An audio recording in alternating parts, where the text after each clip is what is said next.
Welcome. Nebraska, hello. Hello. We're not doing an Ohio this morning, says Bitcoin Graffiti. We're moving to Nebraska. So, for people who go way back to the days when it was a whiteboard for the thumbnail every day, will remember we often came with different language good mornings, like Ohio gozaimasu, or just Ohio, which is Japanese good morning. So Ohio to all of you. Ohio. Morning, Rickster, Swixter. Hope you're doing well. Matt, hope life is good with you. A GM indeed. To all the GM peeps out there. Oh, I lagged for a bit. Yeah, I've been having not great internet this morning. Thanks for the note, a Bitcoin Graffiti. I think we're okay, though. There's no other internet running in the house right now. It's just a little rainy out here, so that should take care of all of the morning, Justin. That should take care of the rest of the whatever fires are still going here in Quebec. Should be over. Should be fine.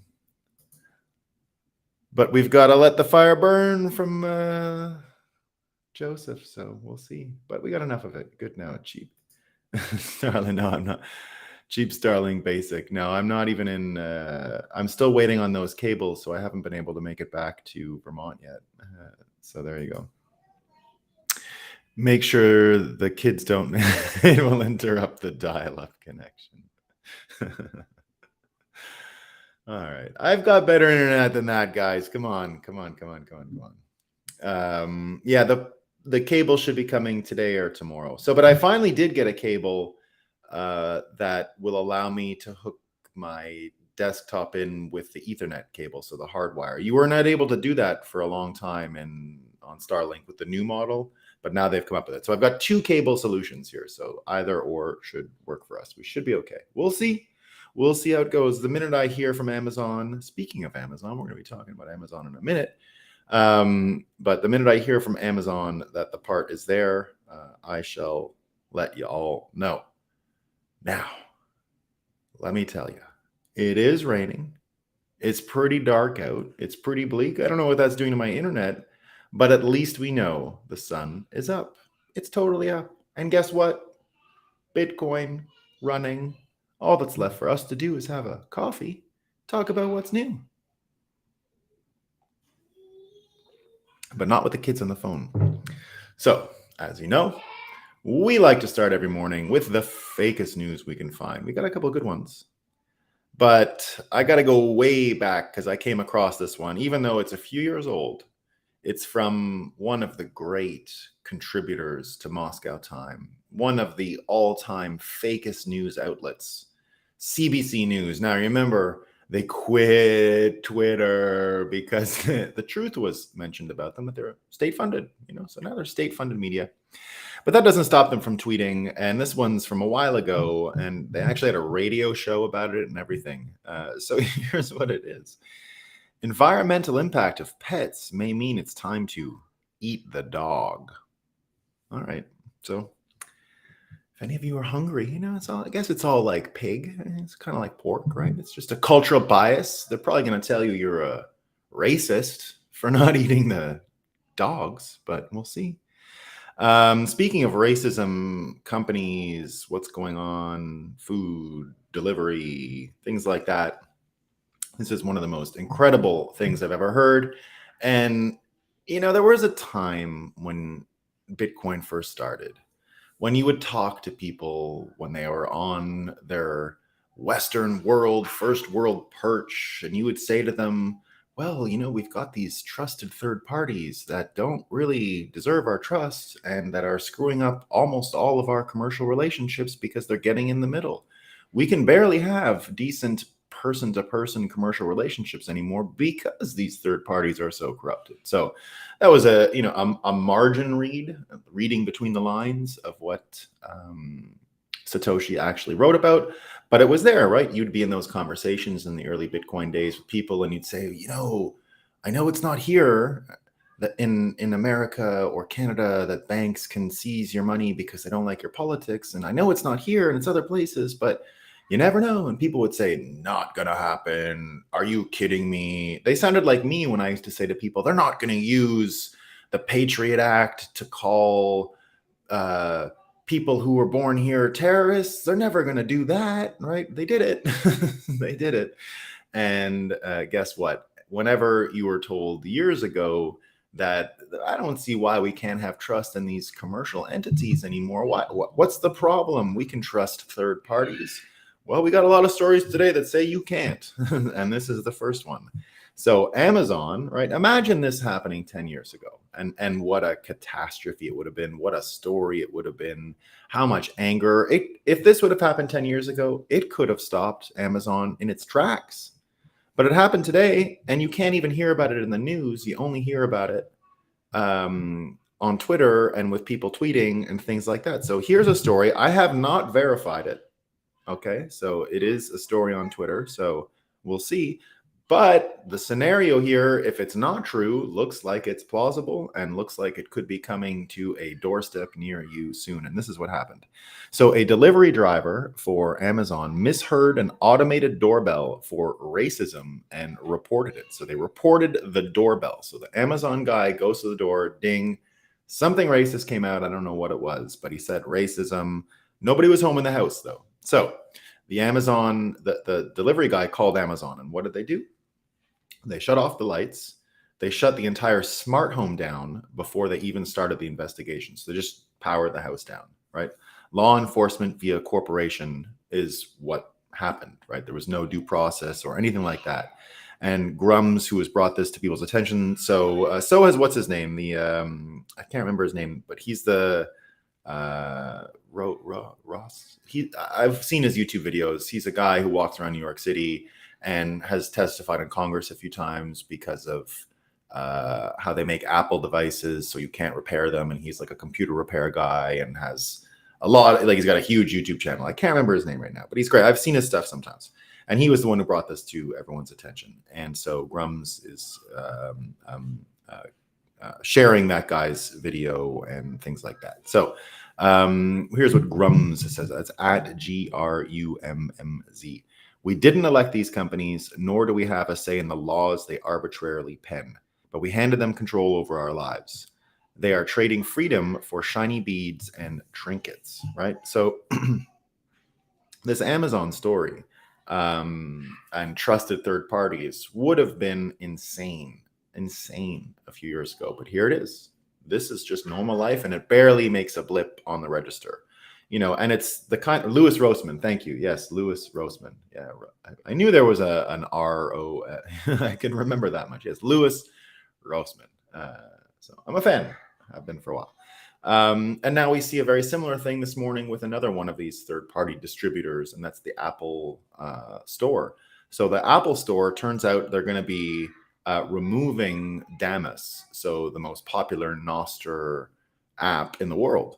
And here's what the Damus people say, right? So they say Damus will be removed from the App Store in 14 days. Apple says Zaps are not allowed on their platform because they could be used by content creators to sell digital content. This is right before we're about to give our talk at the Oslo Freedom Forum on how decentralized social networks with Lightning integration are bringing financial freedom to the masses. Pretty sus is what he says, right?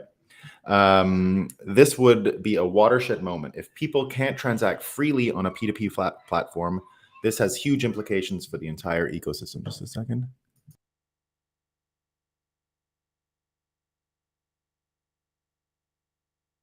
And a lot of people pointing out what's wrong with it, right? That so Walker, right? So the crypto couple, Walker and Carla.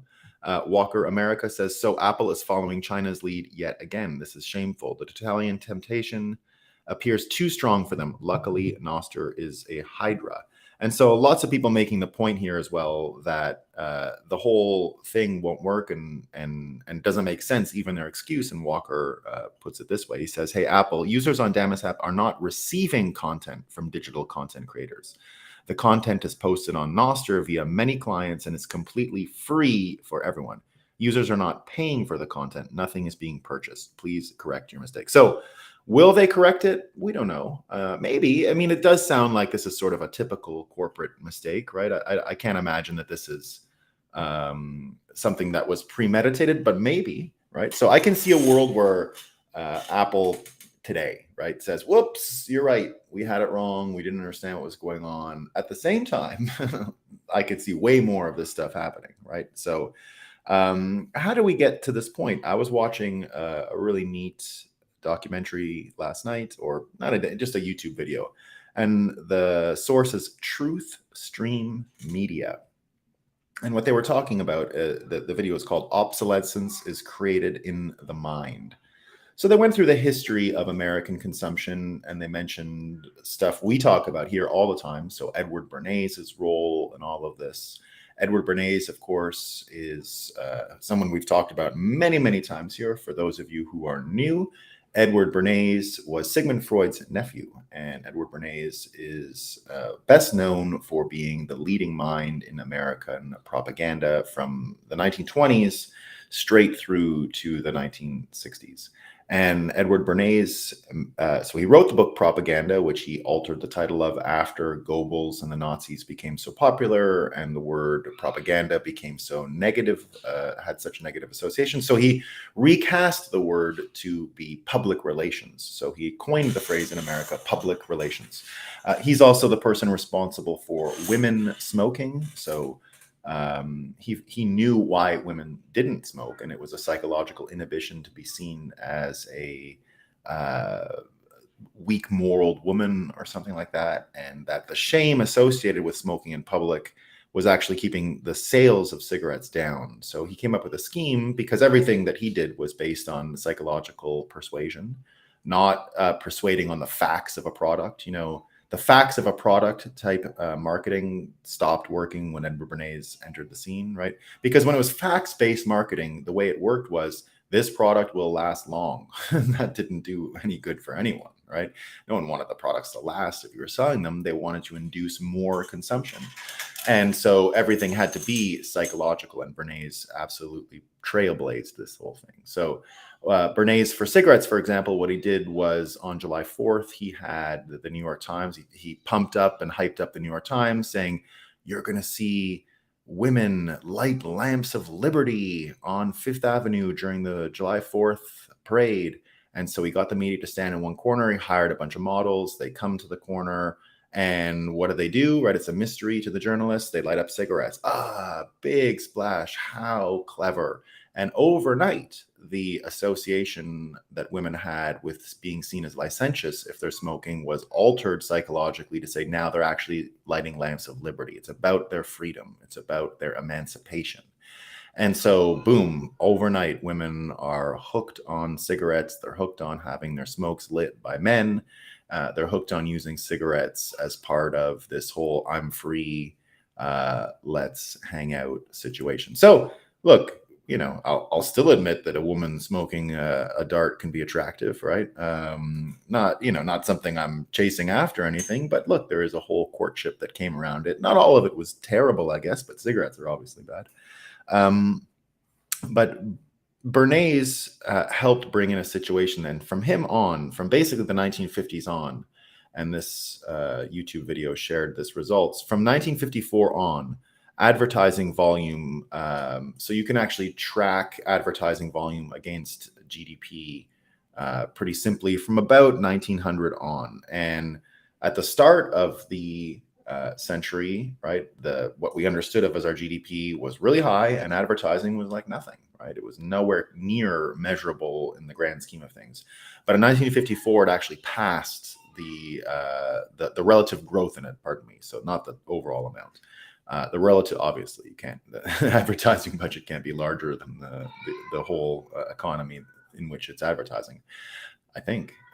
So the growth in spending just completely outstrips the growth in the economy from 54 on. Everyone starts to realize that advertising is the key. Advertising is everything. That's why Mad Men, for example, is focused on the 1950s, because that's really when advertising became a lucrative profession, when it started to attract the best and brightest.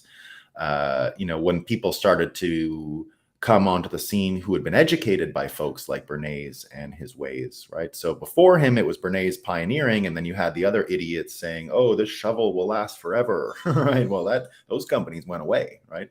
The ones that dealt with Bernays that said, how do I get someone to sell and buy 3 shovels, right? So they went so crazy as things like this. There was like a potato peeling company, right, that knew its product was bulletproof. It would last forever.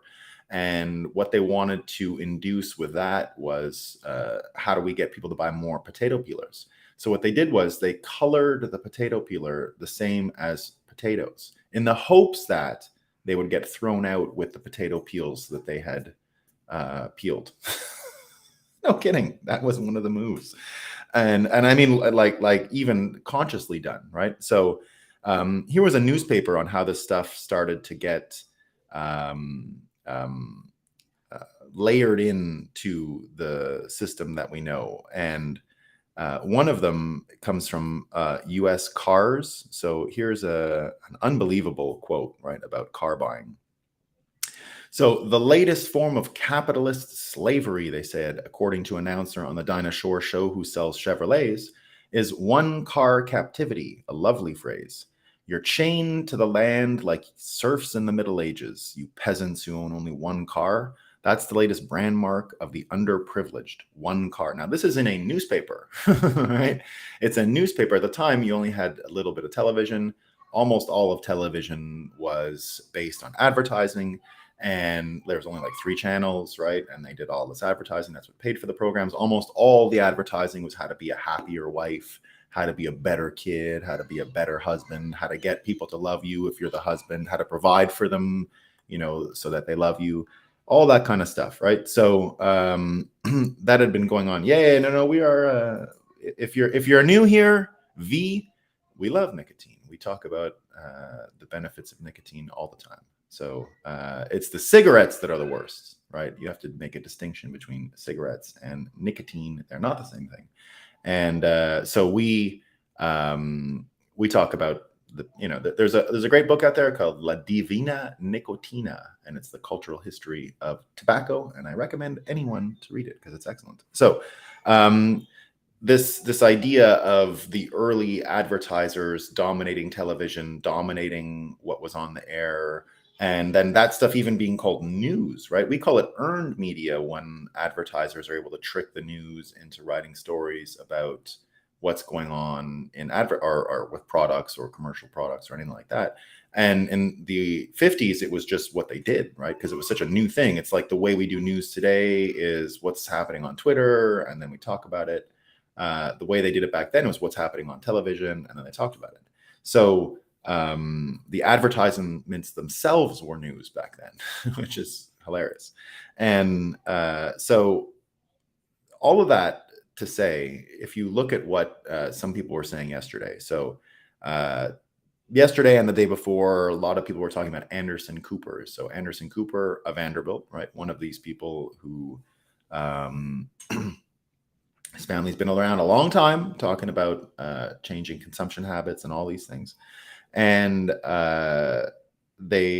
people were saying that he earns $10 million salary, and that was RFK who had been mentioning it, right? So Pfizer caught funneling $12 million to Anderson Cooper to promote mRNA jabs. Now, I don't know exactly where they're funneling, but even if it is just that they're the advertisers on the show. So go back to that 1950s model, and when you heard about the Chevrolet dealer and the Dinah Shore thing and all that, right?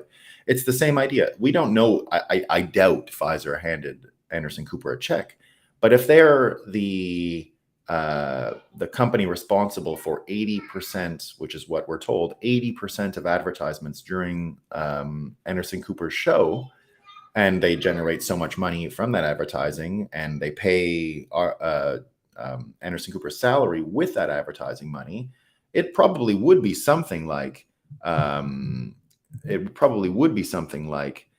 million of the $12 million he earns in a year. Justin says, YouTube won't show me the chat message. It came in on another platform. So what I use for the streaming here, Justin, I get it from all the sources. And I could see this one was from, I think it's from the Bitcoin Magazine YouTube channel, because I'm still streaming on both of them and all that stuff. So I think it's just because it's on a different YouTube channel, but it might have censored it. I just think it's on a different one. Yeah, it's probably the other platform. Yeah, that's what I'm thinking. Yeah, that's what I'm thinking. Yeah. Yeah. So I don't think we're getting censored on vape stuff, but we could. So this thing about Anderson Cooper, right, shows that it's still going on, right? It's still going on. Advertisers are still more or less putting words in the mouth of the people who are on television, right? And doing all of this stuff. So when you think about it like that, when you think about this collusion between government and corporate interests, right? It's what RFK has been talking about the corrupt synergy between corporate and state power in America, and how that is one of the principal reasons why we're finding ourselves in the trouble we're in right now. And the if you even think about this leak story, right? Everyone talking about the Trump situation, and he leaked documents, right? He leaked these things, and he's the president, and he can't leak. And there were journalists yesterday yelling at Kevin McCarthy, the Speaker of the House. Oh, the president is getting indicted again because he leaked documents. And McCarthy turns to the reporters, right? So these same journalists, and says, you've hired all of the known leakers in the government. You hired McCabe, you hired Clapper, you hired all the people who were leaking stuff about Trump-Russia collusion, which we know was fake, right? So, he just basically said, like, you're sitting here saying the president is a leaker. You hire leakers. You hire them. So don't give me the moral thing, right?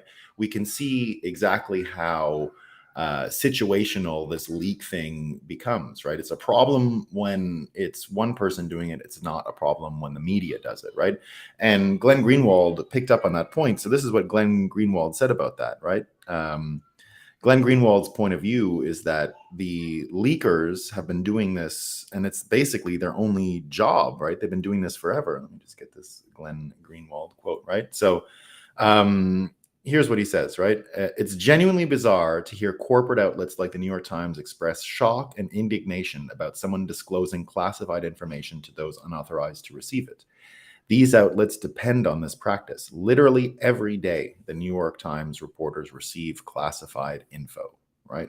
So when we're thinking about these third-party failures, right, we can tell right away that this corporate collusion with state and corporate power has led to an absolute degradation in our ability to trust third parties like the media, and it's spilled over to banks, right? So in the same way that Satoshi warned us just about the issues of just transacting with a bank in the third party as a third party intermediary between two parties who want to have a commercial relationship, and that just the security holes alone were a big deal. He wasn't even talking about the manipulation, and it goes on and on, right? It's not just that we've got the media in cahoots with corporate interests, in cahoots with government interests. We've also got situations where, take this case of the Bank of America, right? Have you seen this thing on the Bank of America?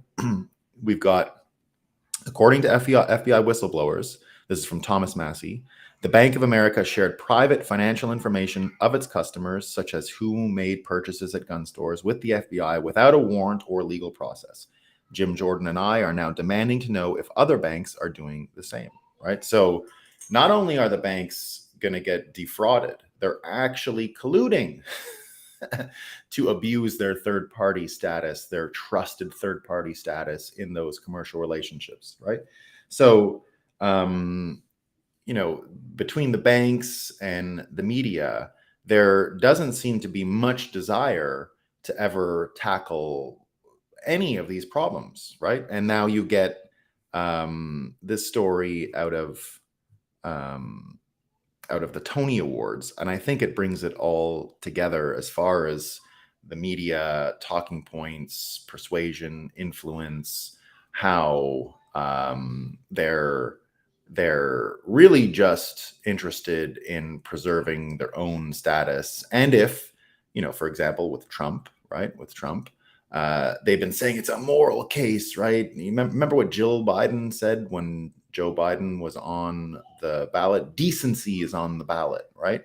So, okay, decency is on the ballot. What happens if you actually do remove Trump, right? What happens, right? There's a lot of people say DeSantis, he's Trump without the baggage, right? He's Trump without the baggage. Well, here's what they said on the Tony Awards, where Hamilton Starr said that so she gets up to win an award or give an award or whatever, right? So she goes and she says, just one second. So she comes there and she says, now remember, it was Trump who was the worst 2 minutes ago, right? But now he's indicted. So what's happening? She goes up and says that Ron DeSantis is the grand wizard of the Ku Klux Klan, right? And the New York audience, oh, it's so funny. Oh, it's so funny. But again, it sort of proves the point, right? That they'll take anyone, right? When Trump said that basically it's another reason to believe Trump in a sense, because Trump has been saying, if I'm out of the way, they're going to do this to everyone else.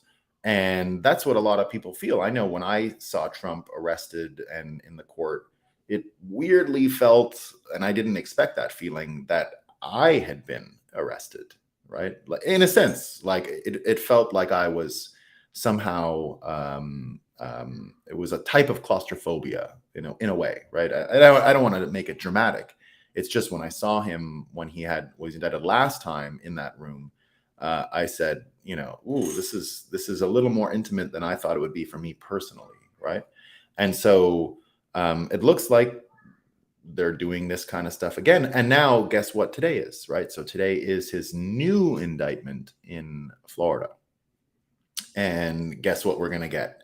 Guess what? It's game day, guys. It's game day. Antifa against MAGA. They're going to be in uniform. They're going to be fighting. They're going to be clashing. There's going to be highlights. There's going to be wildness. There's going to be winners and losers. And so, and it's going to be reported exactly like sports. It's going to look like sports. It's going to sound like sports, right? And that's what makes me think that the appetite that Americans have, and it's a beautiful type of I don't know, wink from the simulation, I guess. You know, we love synchronicity. We love when things resemble each other. And now that we're in this situation where we know we don't have trusted third parties, right? I think everyone can now agree that Satoshi wasn't just prophetic. It's way bigger than he said, right? This no trusted third party extends way beyond the financial system. It extends to almost everything we've done since the Second World War. Every third party institution that's been set up since the Second World War looks corrupted, looks like it has been sucking back the entropic forces that degrade it. And that's what we're living with now. And we're just living in a degraded state. And so here's the symmetry part, right? We've got this untrustable third-party security hole at the same time as we might actually have a third-party candidate, a viable third-party candidate. Because when I look at the ridiculous spectacle we're going to see today in Miami, right? MAGA versus Antifa, everybody fighting. It's going to be absolute uniform sports going on there today. Your desire for a third party candidate has never been greater, because even Trump, like, you know, here's Trump giving a talk just a couple days ago, right? About Venezuela. He says, when I left, Venezuela was ready to collapse. We would have taken it over. We would have gotten all that oil, right? Well, what were you doing, right? What were you doing? Now, I get it. I love the no war Trump. And remember, everything I'm saying about Trump, remember, I love Trump. I love him, right? But it is, loving someone is not the same as thinking they're the right person for the job. I always thought all Trump needed to do was be president for one day. All of the benefit of Trump came on day one, right? The broken brains, the hysterics, the anger. It was worth it for a little bit. It was. It totally was. But at a certain point, as much as I love him, it's just not worth it, right? It's just not worth it. It's too much craziness. And and you don't always get what you want, right? And Serious Report, here's a tweet mentioning what he was talking about it. And he says, you wonder why we criticized Trump even during the early stages of his presidency when it was clear he was going to do absolutely nothing to end the status quo in the Beltway. And of course, that proved to be the case. He could have put an end to these people when he had a chance, and he didn't. It's the same thing. And we can confirm he didn't, because he didn't pardon Assange, and he didn't pardon Snowden, and he didn't pardon Ross. He didn't pardon any of the people that would have been his main surrogates and allies to tell the story that he needs to tell about how he was abused by these people. And he was, right? He was unfairly targeted. I'm 100% with him on all that stuff, right? But now we actually do have this appetite for a third party situation, right? And you saw sort of signs of that in the past few days on the internet. So you've got Kennedy, of course, right? Everybody talking about him. He's the only candidate making any news outside of Trump right now, the only one, right? And that's hard to do because Trump is absolutely sucking the air out of the room with this indictment thing. And as I said, here's Marina Medvin. I'll come back to RFK. I just want to show you what is actually happening tonight. I'd forgotten I had this tweet. So he says, Antifa put out a statement saying they will be in front of the Miami federal courthouse on Tuesday to celebrate Trump's charges. MAGA folks said they're flying in to support Trump on his first court date, also planning to be in front of the federal courthouse. Heads up. Recipe for tumult, if not worse. Might be unwise to go there. Emotions are high, and good people might do something / be pushed into something that they will later regret. So, look, we're going to see some grossness, I think. I hope I'm wrong. I definitely hope I'm wrong, right? But I have a feeling things are going to get a little wild down there in Miami. And, heroes, villains, etc., etc. I'm not going to say there's a lot of fine people on both sides. I'm not going to say that.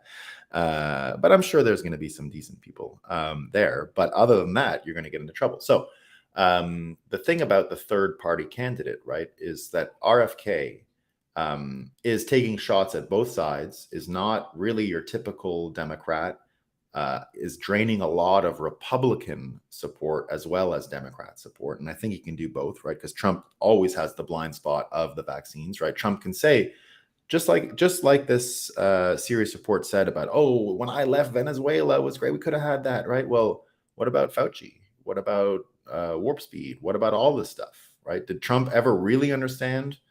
Or was he really able to navigate the intense manipulative forces that national security interests put on him? Doesn't look like it. Doesn't look like he's been able to manage it. He's getting his hands tied all the time. Now, I understand it's unfair, but we're not in the world of fair here, right? Fairness is not part of the game. And he had all the power in the world to stop this stuff, and he didn't. He didn't, right? Did he even articulate it? No, it was about him. They're out to get him. Now it's this Woodstock thing, January 6th. We got to get our country back. That all might be true, right? But why are we in this case? Why are we in this position in the first place? So with RFK, so RFK was on Glenn Greenwald's show last night, right? They talked about his ideas on Russiagate. So of course he believes Trump was unfairly targeted, right? He's not out there saying Trump was with Moscow and all this stuff. Of course, he's using his brain.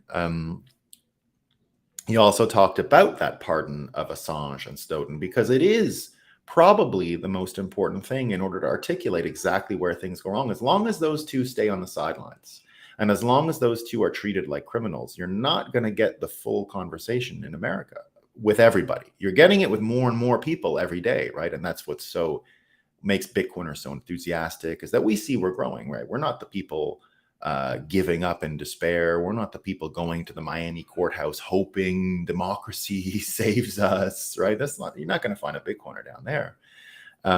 So this focus on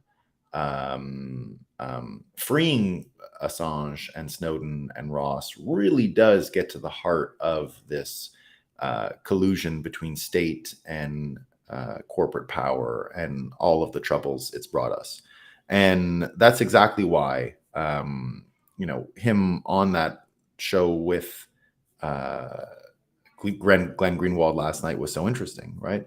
RFK also saying, so think about this. I'll mention what Jack Dorsey was saying about RFK. he was on the Sangar and Getty Breaking Points show, right? And Jack Dorsey on why he is endorsing Robert Kennedy for president. To have a candidate to be president of the United States that is focused on peace and ending all these wars and really focusing on looking at some of the deeper issues that we've had, especially as he states around regulatory capture, the military industrial complex. He has intimate knowledge of all of these things, intimate knowledge of this corporate collusion and that kind of stuff. And, you know, we even saw Jack in this show was asked a bit about the Twitter files and all that. And just as we've said here many times, right, he simply didn't know. Do you know who the least aware person in any company is? It's the CEO all the time, like every single time. So of course he didn't know what this person was saying and that person was saying. And he did say they pushed back on the Hunter file, even though they got it wrong, right? Even though they got it wrong and admitted to that. But here's what's happening, right? You get a new generation, even this group of CEOs from those corporate interests that were forced into the collusion between corporate interests and government interests, right? That was something they inherited from the previous era of corporate government collusion.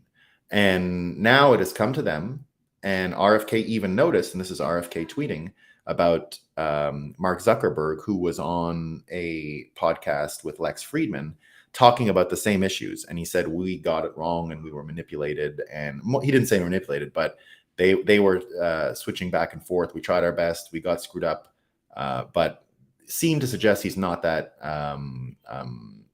he wouldn't be as trusting next time. And Kennedy picks up on that and says the awakening continues. It's dawning on establishment figures like Mark Zuckerberg that they were complicit in a web of deception during COVID, right? So you're starting to see this, those CEOs that inherited the relationship that the 1950s established to help forge modern America, really. You're seeing two of the most important CEOs that came from the web era starting to open their eyes to what's going on, which could be a big benefit to what's going on with these third-party security holes in our system. So that's both Zuck and Jack that might be coming more aligned and on the same team. So the third party issue and this government collusion piece and where things are headed actually does start to show some signs of falling apart. So I mentioned earlier about the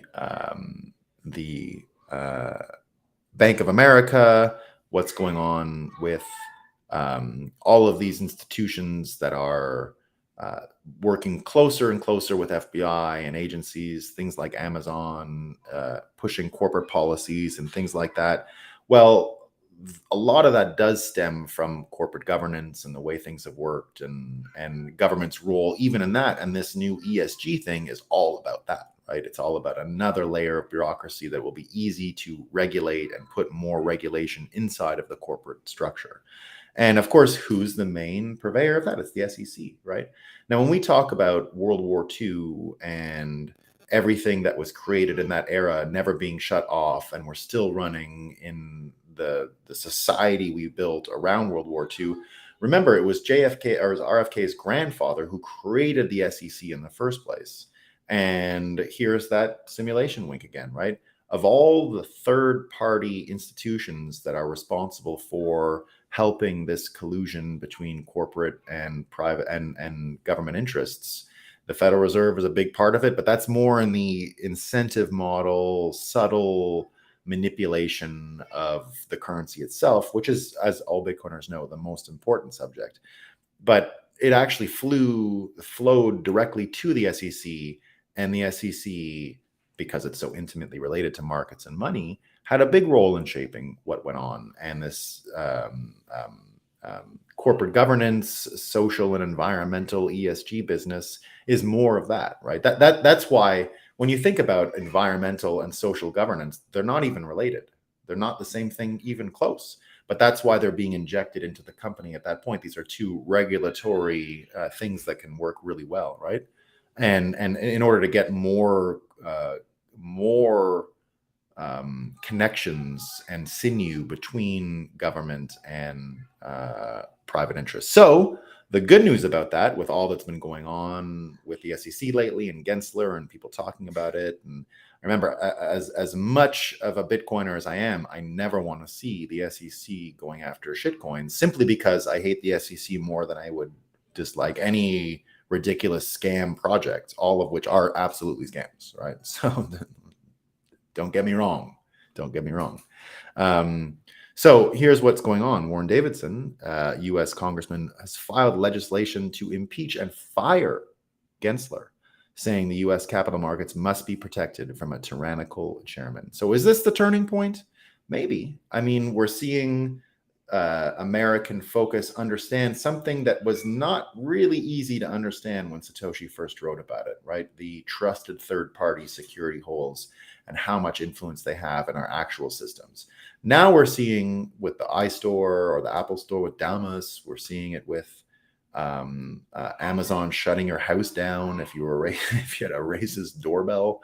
And we're seeing it pass through most of our systems. We're seeing the collusion with the Bank of America, or the JP Morgan story, right? So you want to have another example of this? So JP Morgan settling the Epstein case yesterday for $290 million.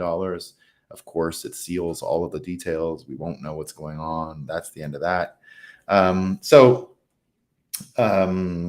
You've got all of these failures of media, failures of banking, and failures of government regulatory agencies. So basically, every third party you were supposed to trust, not just the financial ones, all of them, garbage. And the two political parties that are supposed to maintain the distance and preserve the distance between trusted government third parties and corporate interests have fallen into the same trap and are just as binary and are just as screwed up. So both the failure of trusted third parties and the institutions that it helped destroy opens the door, I think, to a third party candidate, right? Because, and I say third party candidate because RFK is not a typical Democrat or Republican, right? He's not fighting. There's going to be not one Kennedy supporter down there in Miami today in the sport of Antifa versus MAGA. There won't be one, right? The zero. And that's a really important distinction, right? It really is, because I get why people want to fight and bust ahead of an Antifa, or an Antifa wants to bust ahead of a MAGA, because everyone is being brainwashed all day to hate these other people. That's what's going on all the time, right? That's why this is being treated as a sport. It's going to be broadcast as sports today if it happens, like I'm saying it will. So the fake news, which is a weapon of mass destruction at this point, the failure of banks, which are weapons of mass destruction at this point, have opened up the door for an appetite for something completely different, right? And of all the times in our history in America that there was a possibility of a third-party candidate, and again, sorry, the reason I mention Kennedy being a third-party candidate, there's no way he's not going to get cheated out of the Democrat. No, there's no way. Right. You want to know the biggest red flag? I heard Scott Adams say this yesterday. You want to know the biggest red flag? There's a lot of red flags in America right now. Right? A lot of red flags, a lot of problems in America. You want to know what the biggest red flag that I hadn't even thought of, but now I see it. It's so obvious. Right? It's so obvious. You're going to be amazed when I say it. You got Joe Biden, who is super unpopular.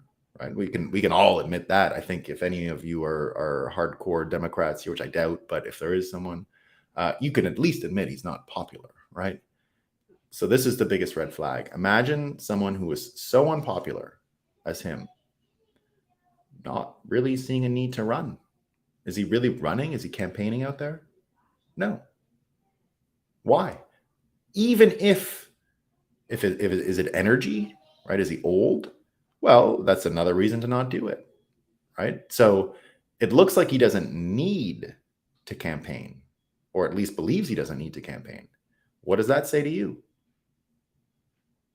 It's a pretty big red flag. If an 80-year-old person with little brain, not much left, not a lot of, if you hooked him up to one of those things that showed like activity or not, there's not much happening there, right? Not much happening there. and he doesn't need to campaign. What does that tell you, right? What does that tell you? Not good things. It's not a good thing, right? So because of that, you've got a potential here where something so different can happen.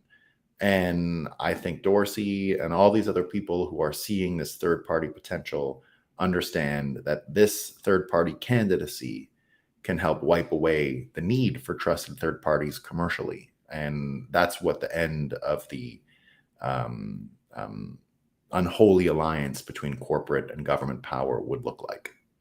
Exactly what RFK's plan is. So all that to say, I'm glad a Bitcoiner like RFK is running, and I'm glad we're going to have these conversations. All right, let me get to some of these quotes.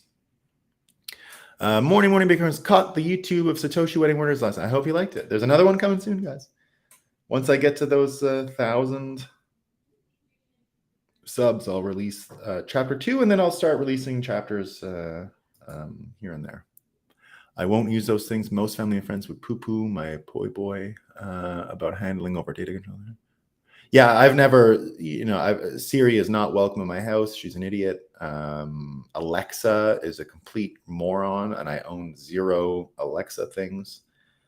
On none of my Apple devices has Siri ever even been turned on once. She's never, nothing like that in my house. I like the smarter AI, the ones I use, but that's it.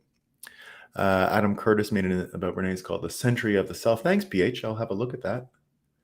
Yeah, he was, look, you can't, I don't want to mind read Bernays, but, there you go. I had just become accustomed to YouTube's censorship. Exactly. Or be sure you are not top chat. Yeah, that could be it too. Yeah. Finding ourselves in a cyberpunk dystopia. Indeed we are. Bon tous. Good morning, Waiter White Sats. All right, so why people should be scared about CBDCs in terms of privacy? Well, the argument, Angel, is that CBDCs would come with basically you got to pay with your data, right? You got to tell them about yourself to get it. It won't be given like cash. If it was given as gift cards, if CBDCs were absolutely privacy preserving, if CBDCs were like Bitcoin, it would be fine. But that's not how it's being built. It's being built with give me your information, then you get a CBDC, right? Family members feel the pain of other family. Extended families can be rather large. Yeah. I forget what I was talking about extended families here, but indeed. Gotta love these discussions, though. Yeah, we love it, man. That was in response to I should be at work in 7 hours. Robert, I'm glad you made it, man. I appreciate it. But you can watch a replay, You can watch and replay. Good morning, everyone. Good morning, Johnny. Exactly. I remember I was living in Japan when he was elected, and Obama, and everyone was like, change, and I was like, get real. It ain't coming, guys. Saying it's pure fascism. Yeah, that's exactly what it is, Chuck. Yeah. That is the definition of fascism. The people think that fascism is like because they were brainwashed by the media during Trump. They think it's about being like tough and charismatic. They don't understand there's actually definitions there, or more important definitions. Forced are worse than no laws at all. They sure are, Andrew, and that's what we're dealing with, huh? No laws would make people get their crap together and head out. Yeah, it would. Yeah. Anarcho-capitalism is probably where it's headed, Welcome to Banana Planet. I'm going to make that I'm going to use that as one of the prompts for Midjourney one day. Cops are 35 from where I live. We all own guns and things are very peaceful here. Cloud. Yeah, same as me, Cloud Casino. I got no troubles where I am. But I abandoned, if I'm in a city, I'm in Montreal, which doesn't have these troubles. Just separate brainwashing, right? It's French, so they don't have the same brainwashing outlets.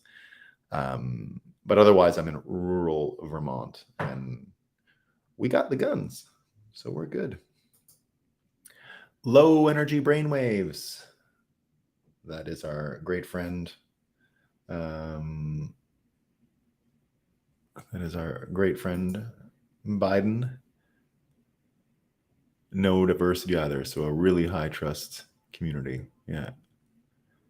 That's in Vermont where I am. We still have the high trust honor system at like farm stands. Like a lot of the nice farms that sell their stuff right outside have like a little, like a garden house that's a store and payment terminal inside. No people. You just take milk, chocolate milk. You can take anything out of it. I don't know if there's a camera inside or anything, but everyone pays. No one would have that trouble. Oh, I missed that one. Can you really only run apps that are downloaded and approved? No. You can still run the app. Yeah, you can still run it. It's just harder to find, harder to distribute. You can still get it on your phone though. Hey Nolan, got me to kneel to the YouTube overlords for the thanks, Otling Eric. I appreciate it, man. I appreciate it. Good morning. CBDCs are proof of spying coins. Good point. Yeah. It's not. Look, you could build a good CBDC. You could, right? But that's not what's going on. Yeah. Well, but hold on here, guys. CBDCs will eventually require a mark on your right hand or forehead. Remember that the mark of the beast came 100 years ago already. We are already living in this. Don't be one of those people who are like, oh, the mark of the beast is coming. The social security system was the mark of the beast. It's already here. It's been here for a long time, guys. You are not taken up to heaven. So guess who you are? You're left behind, guys. Sorry. Hate to tell you, it already happened. The rapture, we're late. You can sideload apps with test flight, but yes, not everyone can just upload apps like on Android. The positives are do spam, but the negative, obviously censorship. Yeah. Why do you think young people should encourage to save in sats from a young age? Well, it has to do with a lot about what I was talking about, Bernays. Saving money versus living on debt and consumption keeps you, even just like your awareness, right? That keeps you stuck in the lizard brain part of your consciousness. That's the beauty of what Bernays did. He took your essential wants and turned your wants, which are not supposed to be, primordial in your brain. Your brain is supposed to be your needs. He infused your dreams to touch on wants. So you would dream about wanting, and you would just be stuck in a state where your highest level of consciousness was looped back to your reptilian brain. And that's what got people stuck. So in order to break free from the reptilian knot that was tied with your highest form of consciousness, dreaming, you need to get past your because satisfying your basic needs is actually easy, right? So that was the whole argument about why this was done. And a bit of food and a place to sleep, not that hard. But they needed to convince you to have 2 cars, 2 fridges, 2 stoves, all this kind of stuff. And it was so that people never felt satisfied. So that's why people are so fat. That's why people are so, the hole in their heart just kept growing with this knot that was tied by Bernays. And Bitcoin can break that in a sense that you can start actually getting ahead, saving. Then your wants don't become your dreams, and your dreams aren't your wants. And you can just dream again about much better things than I want to buy a t-shirt, right? So there you go. That's the basic idea. It's not saving from a young age, it's saving at all. No one, because of the nature of what was done, saving was a stupid idea. I mean, any one of your parents who told you save money, you're sorry to tell you, but you had a dumb parent. Mine were included in that, so I'm allowed to say it. Do not save your money, right? Do not save your dollars. That was the dumbest idea. If you were smart, you would just have taken leverage and bought stocks and stuff like that, right? That was the smart play for the past 100 years. And anyone who did that is rich. That the problem we have is we created a world where wealth and debt look exactly the same now. When money is debt, wealth and debt look the same. And that's what led to all of this stuff. So it's saving money in general, right? There's only one type of money you can save. There's only one on earth. I've said it many times. Satoshi Nakamoto invented money. There was no such thing before. There was things that we used and that took the place of money, but they were not money. They were a combination of a court, human ingenuity, an aircraft carrier, nothing to do with money, right? It worked, but it's not money. Satoshi invented money. There was no such thing before. So there you go. Yeah, and you don't have the constant worry about inflation. Not only do you have the constant worry about inflation, you don't have to beat the bankers and the policymakers to save money. It's not just inflation. It's you got to beat Wall Street too, because inflation comes in different ways. It's not just policies. So there you go. Saving in sats completely changed my entire worldview and lifestyle. Yeah, it's rewired my brain. Yeah, that's what it's all about. It's a brain rewiring situation. All right, team. Oh, I got one more. I learned saving from my grandmother. She had these large tubes where you put coins in. She let me do it. It was pretty great. I'm happy she taught me. Now I do that with sats. Yeah, I used to get, I had a great grandmother who used to give me a loonie a week and collect them all in a jar. A loonie is a Canadian dollar, like a golden coin. And I'd get them at Christmas, and it would be like a nice jar of 50 whatever coins. It was awesome. But as a typical North American kid, I had a job when I was, I had a lawn mowing business at 11, right? Like mowing a bunch of lawns at 12, working in restaurants at 13, right? So yeah, Mudcast, a loonie is a Canadian dollar. Yeah, a loonie. Yeah, because a loon is on it, right? A loonie and a toonie, because we have stupid coins for both the $1 and the $2. So it's a loonie and a toonie.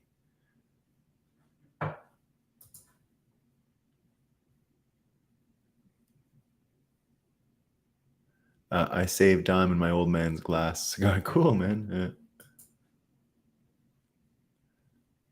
Put all those things that compose USD into Midjourney. Yeah, I think I will, Boo Boo. That could get a good one. Shrooms are they are the funnest way and the most efficient. I don't want to recommend shrooms to anyone necessarily. You got to understand the risk. Dosage is everything. But you do not need, one time is enough, right? You don't need to do them 2 or 3 times. But I'm not here to recommend that stuff to anyone, just because there are downsides. So you gotta make your own choices on that stuff, right?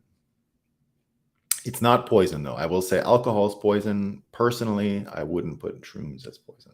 So there you go. It might be. Thank you for enjoying stream. Thanks a lot, Club Casino. All right, everyone. We shall see you tomorrow. Hopefully, there's no craziness in Miami, but I doubt it. All right.